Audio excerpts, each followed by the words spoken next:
Amigos, muy buenas tardes. El día de hoy tenemos una entrevista con Francisco Cruz. Francisco Cruz es un sólido periodista formado en los medios de comunicación más importantes de México. Se caracteriza por haber colaborado en el periódico Reforma como gerente de información política, en el Universal, fue director de contenidos del portal de internet, entre muchos otros medios en los cuales ha tenido importantes cargos, y también ha publicado, es autor de una diversidad de libros de corte político sobre los que resaltan temas como el narcotráfico en México, las mentiras de López Obrador y las corrupciones de Enrique Peña Nieto, entre muchos otros temas. Solo para no ser muy larga la durabilidad, pues estoy resumiendo su larga trayectoria en los medios de comunicación del señor y periodista Francisco Cruz. Bueno, ahora actualmente está estrenando, publicando su libro llamado Genaro García Luna, El Señor de la Muerte. ¿Cómo estás, Francisco? Muy buenas tardes. Oscar, buenas tardes. Un placer, gracias por la invitación. Gracias, Francisco. Pues bueno, un gusto poder platicar contigo este libro, que sin lugar a dudas es un tema que todavía sigue resonando en los medios de comunicación. Y bueno, ya para ir entrando en el tema, titula García Luna, El Señor de la Muerte. ¿Por qué El Señor de la Muerte?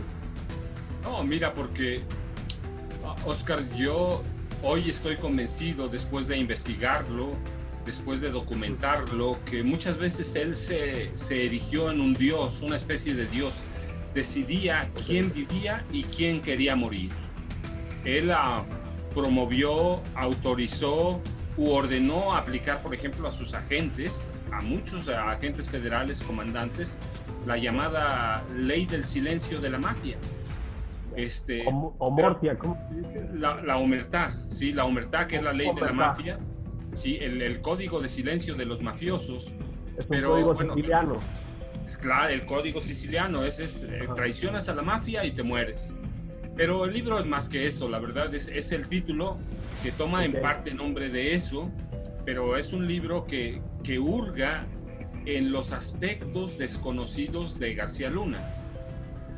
De pronto a mí me parecía que era un hombre invisible, un fantasma que no tenía pasado, que de pronto apareció en la Agencia Federal de Investigaciones, nos enteramos de que estuvo en el CISEN y de allí floreció como florece una planta en una maceta. Claro. Y podíamos buscarle que estaba involucrado en el narcotráfico o con la biografía oficial que lo pinta como un superpolicía, un héroe de este país, pero la verdad es que el libro lo que hace entonces es ir más allá, descubrir el pasado, quién es, caminar sus calles, caminar a los lugares que recorría, las fondas en las que comía, los restaurantes, los lugares en los que se juntaba con su palomilla, dónde nació. Claro. Entonces, sí, descubriendo a otro García Luna que no conocemos. Claro. Sí, es algo así como en las películas de ahora se llaman el spin-off, ¿no? De esos personajes que uno se encariña y te preguntas, bueno, ¿cuál es el pasado de este personaje, ¿no? Sí, justamente, mira, eso es descubrir ese otro lado. No sabía que iba a descubrir. No lo sabía porque nadie lo conocía. Claro. Pero lo que encontré fueron cosas terribles, o son cosas terribles. Y hoy, antes me asustaba García Luna, hoy me asusta más todavía. Entonces, es un personaje que yo no le ponía ni siquiera rostro cuando lo empecé a trabajar. Sí, no fui con cuestiones premeditadas, si era un delincuente, si era un criminal, o si robaba recursos del Tesoro Nacional. Fui a buscarlo y a conocerlo. Y la verdad es que ahora, y lo que pinta el libro, es un personaje más terrible de lo que es en realidad. Es decir, sí, aquellos aspectos desconocidos en detrás de cámara de qué es lo que hizo a García Luna antes de la imagen pública que llegó a ser como secretario de Seguridad en el gobierno de Felipe Calderón.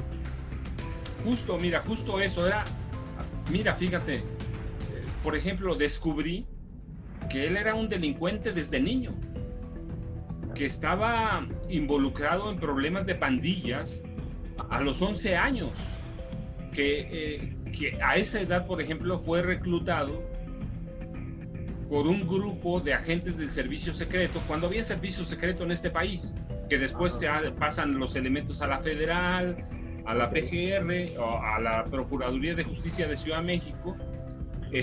Lo reclutan como soplón, informante, como madrina, y lo empiezan ellos a educar en las artes de robar, en las artes del poder. Las mismas agencias de seguridad. Sí, claro, sí, lo reclutan a él. Él, mira, por ejemplo, a los 12 años, el trabajo de él, su labor era identificar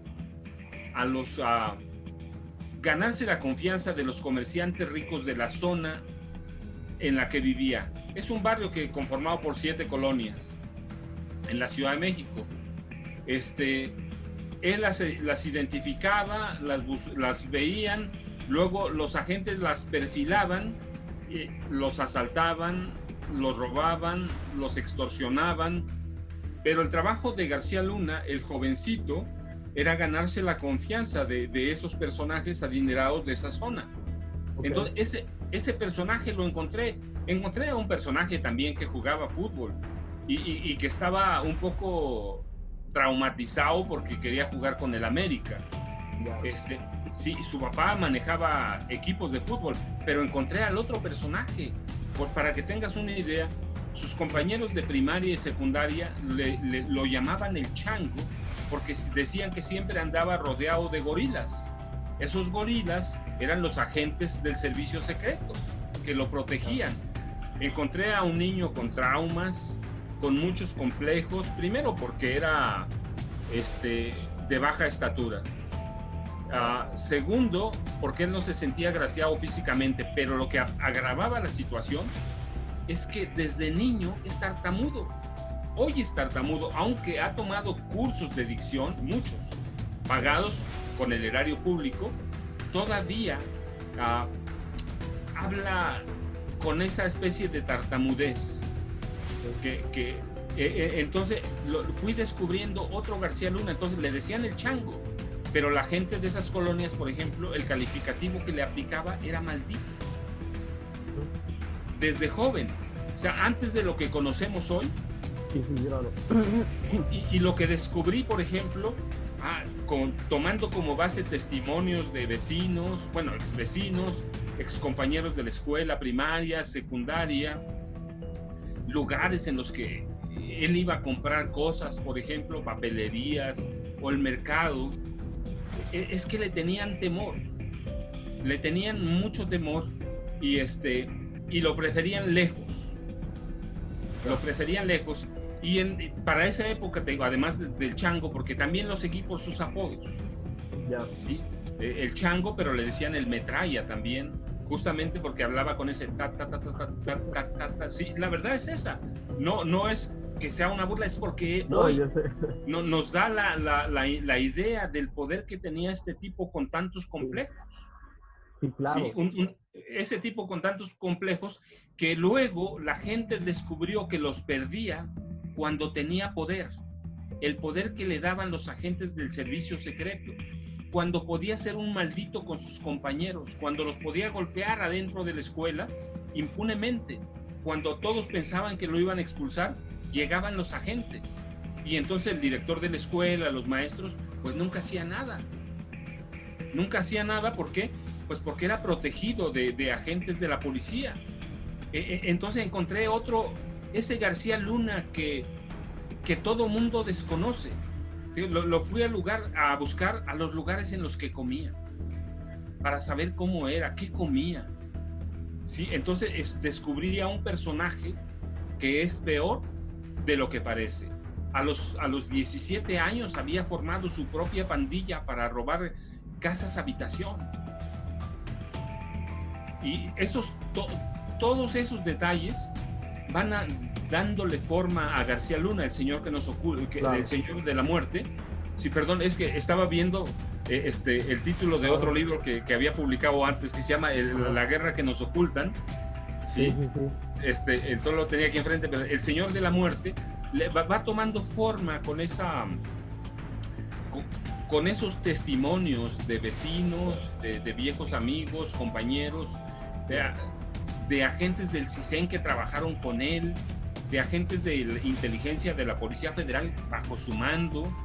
Entonces te digo, fui a descubrir a otro personaje, y es lo que va pintando el señor de la muerte. Claro. Ese personaje siniestro que entonces no se forma de la nada. Claro. No se corrompe. Ajá, te escucho. No es como muchos políticos que llegan a la oportunidad y se vuelven pues empresarios corruptos, etcétera, etcétera, ¿no? Es decir, tenía un back ya muy extenso que casi con un doctorado en criminalismo, ¿no? Sí, claro, en delincuencia, en delitos. En delincuencia.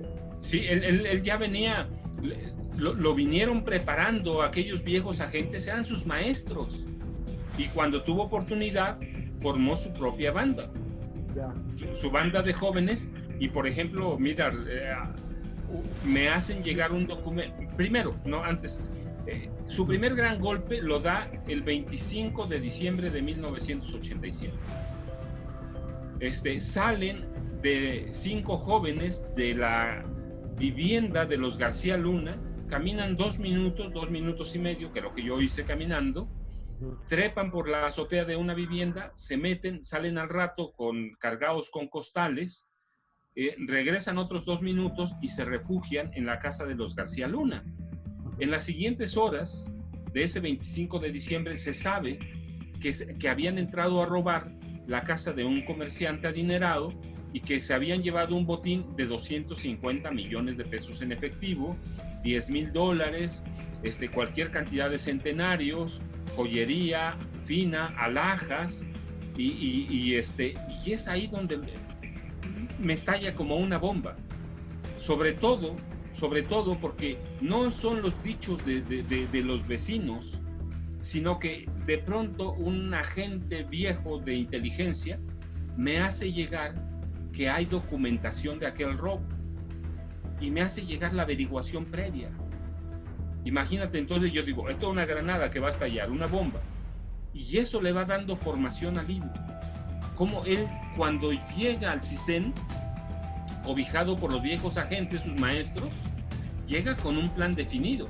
Por ejemplo, él reprueba el examen, pero después aparece otro examen que aprueba. ¿Por qué? Pues porque sus maestros lo habían hecho aprobar. Los agentes federales, primero servicio secreto, pero desaparece, y entonces aquellos los incrustan en la Dirección Federal de Seguridad, en la PGR o en la Procuraduría del Distrito Federal. Claro. Ellos lo meten ahí y él llega con un plan definido. Es decir, no llegó por azar. Los agentes descubrieron que si bien este personaje tenía problemas de dicción, era tartamudo, tenía muchos complejos, empezando por la pobreza extrema, era un personaje muy hábil, astuto, estudioso.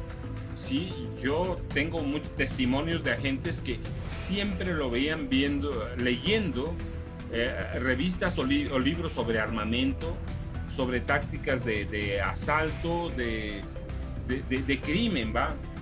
Y literatura sobre crimen.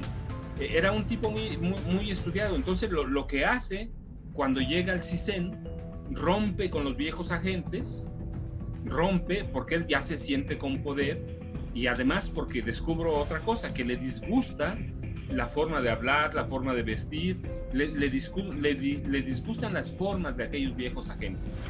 Y dentro del CISEN forma su primera pandilla, con espías, ¿va? con personal que se preparaba para el espionaje, para la inteligencia nacional. Entonces tú ves, llega con un plan definido, ya llega al CISEN a formar una banda. Y ese es el personaje que me asombra. Ese es el personaje que me parece que es desconocido. Que todo el mundo piensa que ya de pronto, no, ya traía escuela desde los 11 años de edad. Pero además es interesante, mira, porque la calle, sus papás, descubro que llegan huyendo de Michoacán a una calle en la Ciudad de México donde todavía está su casa, la casa de sus papás. Antes era una vecindad muy pobre, hoy, claro, con los recursos que tienen, es una casa propia en forma. Y llegan a una calle a donde se reunían esos viejos agentes del servicio secreto que eran asaltantes, que eran ladrones, que eran extorsionadores, como es la policía en este país. Y ahí en la esquina, porque él vive casi en una esquina, se reunían y en una canasta vaciaban todo lo de los botines y allí lo repartían. Entonces, él crece allí, fíjate, y eso es lo que va haciendo el libro, descubriendo por etapas, por edades, por dependencia o por apodos a ese García Luna que desconocemos. Fíjate, Francisco, que prácticamente estamos hablando de un ser humano que vino al mundo para llevar una vida de criminal. Es decir, si toda su vida se dedicó a eso, hay momentos que me parecen claves y que arrojan demasiada luz sobre cómo es que esta historia se vuelve algo tan legendario desde el punto de vista en cómo un niño es elegido para ser protegido por un grupo de poder e irlo cultivando con el tiempo. Cómo este niño o joven con el tiempo inicia sus pasos en la política y cómo dentro de la política llega a ser el visto bueno de un presidente pues en apariencia inteligente como para seleccionar un gabinete en el que él sin revisar su currículum o su historia lo convierta en su secretario de seguridad. O sea, bueno, mira, eso te dice también que justamente no conocemos al presidente o ahora expresidente. No conocemos quién era Felipe Calderón. Sí, a mí me da la impresión, podemos contarlo eso, pero me da la impresión de que cuando se conocen son el espejo uno del otro. Hoy tengo elementos para afirmar que son belicistas los dos. A uno le gusta comprar las armas para que las use el otro. Sí, Felipe Calderón también era un desconocido, pero era un hombre bélico, un hombre que ya venía corrompido en el poder y encuentra a su igual, y al hombre que le va a hacer el trabajo sucio, al hombre que va a desencadenar una guerra en este país y que le da una cartera que es la Secretaría de Seguridad Pública, pero en realidad funciona como un ministro de guerra. Tenía García Luna más poder que el secretario de la Defensa y el secretario de la Marina. Estaba arriba de ellos. Por eso afirmo, señalo que es era un secretario de guerra. Y que el presidente... Sí. ¿Cómo es que llega a volverse más poderoso que el de Marina y el de... No, bueno, mira, eso tiene muchas explicaciones. Y otra vez, esta historia la puedes contar hacia adelante o hacia atrás. Tenemos que volver un poco. Yo te decía, cuando él llega al CISEN, llega ya con un programa definido, con un plan político, policíaco, criminal. Y ese grupo llega a un momento que tiene que definirse, por ejemplo, en 2000, tiene que definirse por quién va a jugar. Hay dos candidatos presidenciales, ¿recuerdas? Uno, Francisco Labastida Ochoa, el otro, Vicente Fox Quesada. Y claro, como era normal, ellos deciden por Labastida Ochoa. ¿Por qué? Pues gobernaba el PRI, era imposible ir contra el PRI. Ellos juegan con Labastida Ochoa, le entregan secretos. Recuerda, ¿qué hacía el CISEN? Pues era la policía política de este país. Sí. Tenía los secretos de Vicente Fox, pero cuando hablo de secretos oscuros. Los secretos oscuros de Martita Sagún Jiménez, que todavía no se habían casado con Fox. Tiene los secretos, eso lo entrega a la Bastida. Y ellos juegan siempre infiltran al equipo de Vicente Fox, pero finalmente la Bastida pierde. Y yo te decía hace rato que podemos decir muchas cosas de García Luna, pero es un hombre astuto y estudioso. Y él había traicionado a sus compañeros, a maestros, policías, y consuma su segunda traición. Cuando descubre la derrota, primero hace que destruyan todos los documentos. De eso tengo los testimonios y en el libro viene con nombre y apellido. Cuando ya no hay posibilidad de que la Bastida llegue a la presidencia, él consuma su segunda traición. Se acerca a Martita Sagún, y cuando te digo esto, recuerda que el CISEN elaboraba fichas donde ponía todas tus debilidades, a todos tus problemas, así que él sabía cuáles eran las debilidades de Martita, sabía que era atraída hacia el esoterismo, que era devota de la santería. Entonces conoce sus debilidades, se acerca a ella y le entrega los secretos oscuros de la clase política priista. Y luego se los vende también a Fox.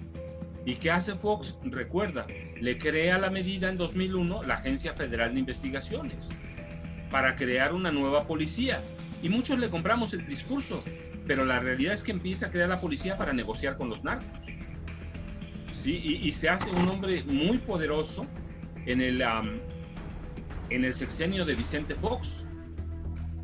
Para cuando llega 2005, él perfila que Vicente Fox no tiene un candidato presidencial fuerte, que Santiago Krill Miranda era tan débil como había sido la Bastida Ochoa. Y entonces se acerca a Calderón y entonces traiciona a Fox, no a Martita, ahí hay una diferencia. Traiciona a Fox y le vende los secretos todos a Felipe Calderón y a Margarita Zavala, y ellos lo protegen. Pero además, en ese momento tiene él capacidad para infiltrar a López Obradorismo, y lo infiltra a través de la AFI.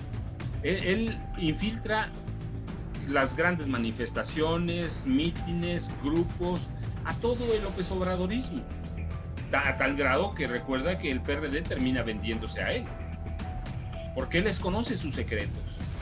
Y él es parte de esa guerra sucia, y es parte de cómo se arma la guerra sucia contra López Obrador. Y su poder se nota así a plenitud el 1 de diciembre de 2006. Recuerda cuando antes de la toma de posesión de Felipe Calderón, el Congreso de la Unión sesiona en la Cámara de Diputados, y por primera vez en la historia el Estado Mayor, hoy ya desapareció, pero en esa época era muy fuerte, el Estado Mayor cede su posición de privilegio a un contingente élite de la Marina, 2.900 elementos de los cuerpos élite de la Marina, bajo el mando de García Luna, un civil, y toman por asalto prácticamente la Cámara de Diputados, o el Congreso de la Unión, porque así estaba sesionando, y los élites de la Marina tenían la orden de someter a los legisladores por la fuerza. Así que recuerda que esas escenas pasaron por televisión. Calderón entra por la puerta de atrás, se autocoloca la banda presidencial y se autojuramenta como presidente.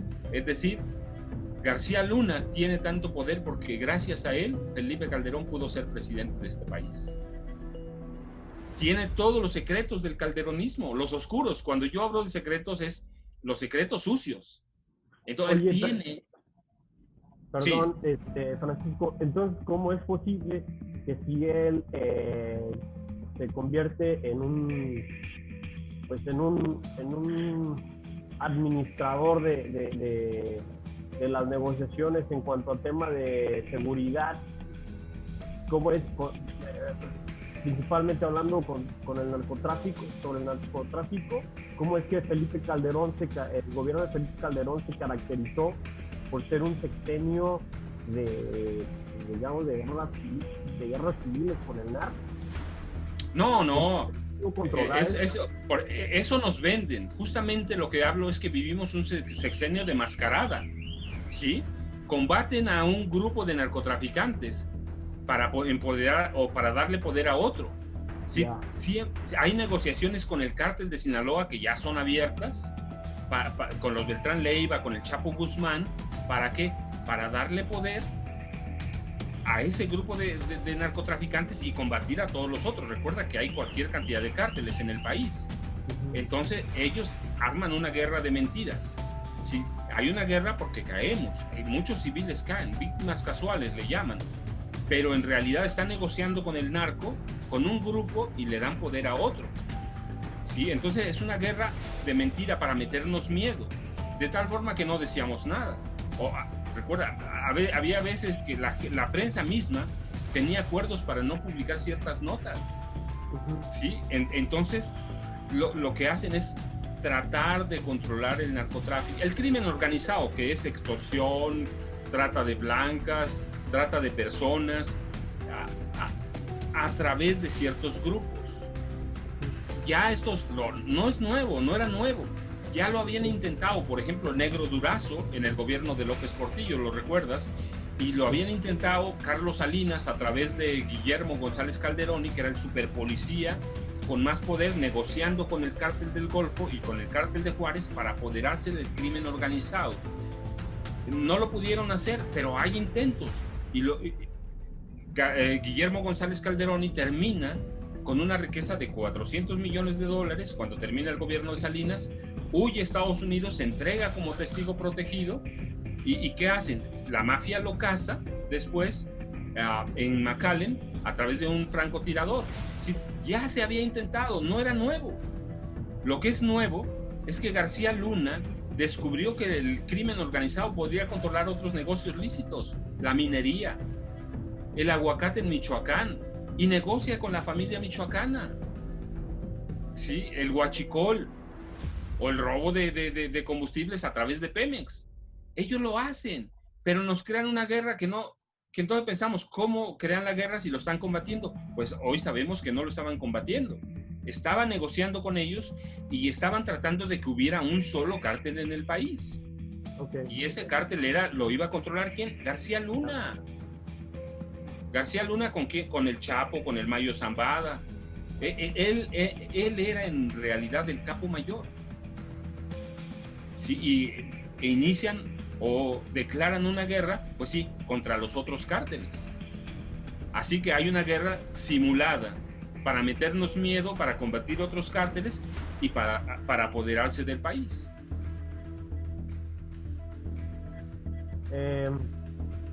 Dice, es el primer secretario del Estado mexicano que los Estados Unidos encarcela. ¿Qué fue lo que pasó para que Estados Unidos llegara a este nivel o a este caso? Bueno, recuerda, a él, mucha gente piensa que él engañó a Estados Unidos. No, en realidad no. Recuerda que Estados Unidos, ya hay evidencias de que desde 2000 lo seguía, pero Estados Unidos es un país que te usa y luego te destruye, te crea. Hay casos en el mundo como uno cercano, Manuel Antonio Noriega en Panamá. Lo crearon, lo hicieron narcotraficante, lo hicieron el hombre poderoso del país y luego lo derrocaron. La diferencia es que a Manuel Antonio Noriega lo fueron a invadir, a buscar hasta Panamá. García Luna no, se les fue a entregar. ¿Pero qué pasó? ¿Por qué ya no le sirve? Bueno, le sirvió con Fox, le sirvió con Calderón y le sirvió con Peña, porque Peña lo corre pero no lo corre. Sí, él se va pero no se va. Por abajo, por los túneles de la política le entregan dinero, miles de millones de pesos, sabemos ahora. Sí, y muchos, incluso días antes de que se fueran, como el caso de Calderón o Peña, sí, le entregan dinero. Pero cuando pierde Peña o cuando pierde el PRI y llega López Obrador, ¿qué puede negociar? Ya no puede negociar nada. Ya no puede negociar nada. ¿Qué hace Estados Unidos? Lo deja, lo consiente, le da un tiempecito y cuando empieza a sacar su dinero, lo pesca. Ahora, ¿por qué lo quiere? Recuerda, Estados Unidos quiere dos cosas. Uno, el dinero. Siempre a Estados Unidos le interesa el dinero. La otra, los secretos. Los secretos que tiene García Luna. ¿Qué tiene de secretos? Tengo documentado que tiene 5 millones de fichas de los mexicanos. Perfiles psicológicos, criminales.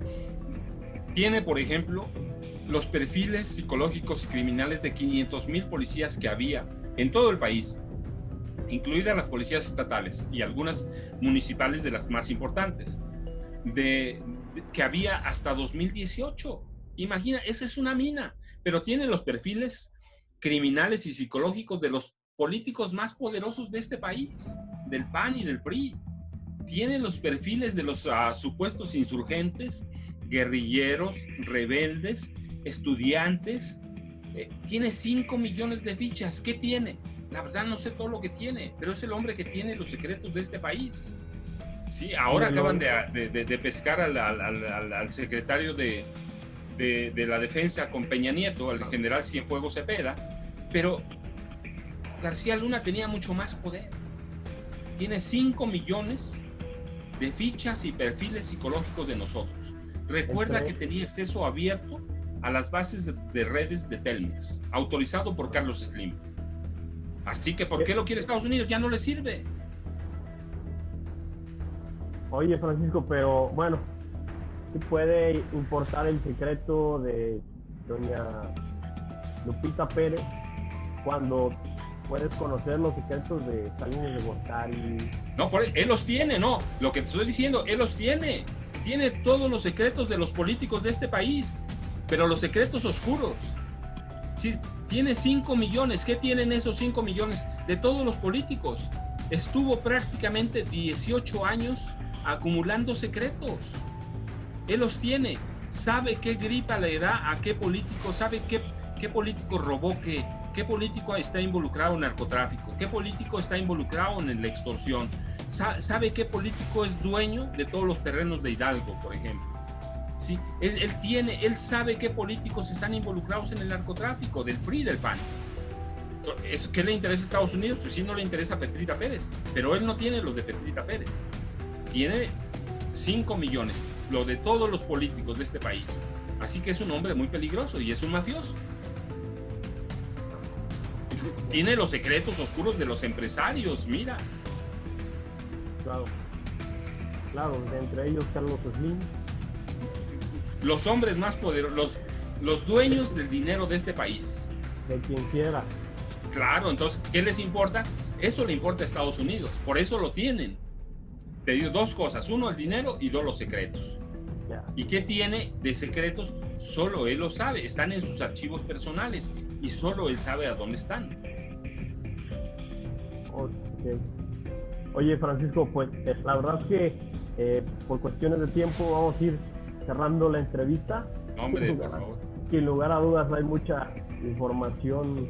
Es mucha carnita, ¿cierto? Bastante intensa y emocionante.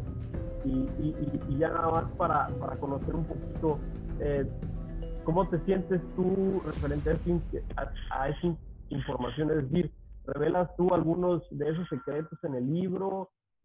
¿No consideras que corres peligro al divulgarlos? No, mira, yo creo que siempre corremos peligro. Yo he publicado otros libros donde me ha ido mal. El gobierno me trata muy mal siempre, los funcionarios.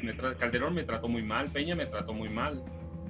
No, yo sé que corremos peligro siempre, pero el día que los cárteles me han tratado mal, mi primer libro se llama Cártel de Juárez, imagina.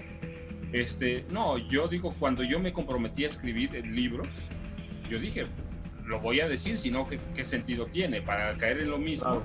Entonces, sí, corremos peligro y hay que tener miedo, siempre hay que tenerlo, somos seres humanos. El día que perdamos el miedo, nos hacemos igual que ellos.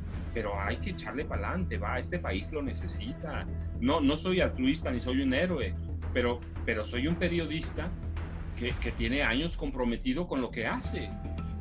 Lo mismo hice en 2009 con Peña Nieto. Dije que era un pillo, que su familia estaba involucrada en el narcotráfico y resultó un pillo. Sí, el libro ha sido un éxito desde entonces, pero no importa mucho el éxito, sino que es un compromiso por buscar quiénes nos están gobernando.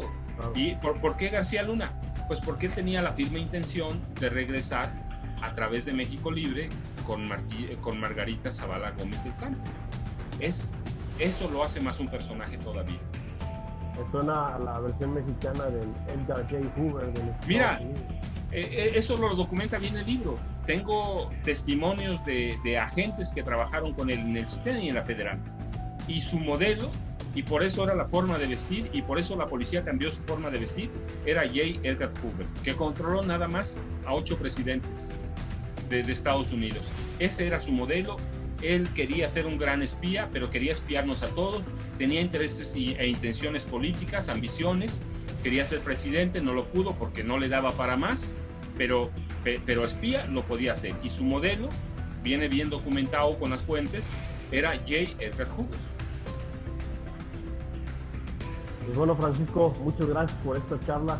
Por favor, regálanos un saludo a la gente de Chiapas que te está viendo y nos despedimos. No, hombre, mis saludos no solo para Chiapas. Mira, yo soy en parte de herencia del Istmo de Tehuantepec, ¿sí? Ah, mira. Yo soy de familia de Ciudad Ixtepec, ¿sí? Okay. Mi padre, mis abuelos, mis bisabuelos, y yo adoro el Istmo, adoro el sur. Así que un saludo para Chiapas y para todo el sur, que es un mercado para mí que me encanta. Yo sostengo todavía Chiapas, Oaxaca son el primer mundo. Hay que ver la comida, hay que ver la cultura, hay que ver la gente. Lástima de gobernantes que tenemos, pero no, yo soy herencia oaxaqueña 100%. No, pues muchas gracias, Francisco, y esperamos verte muy pronto. Oscar, un saludo, muchísimas gracias para todos, un placer.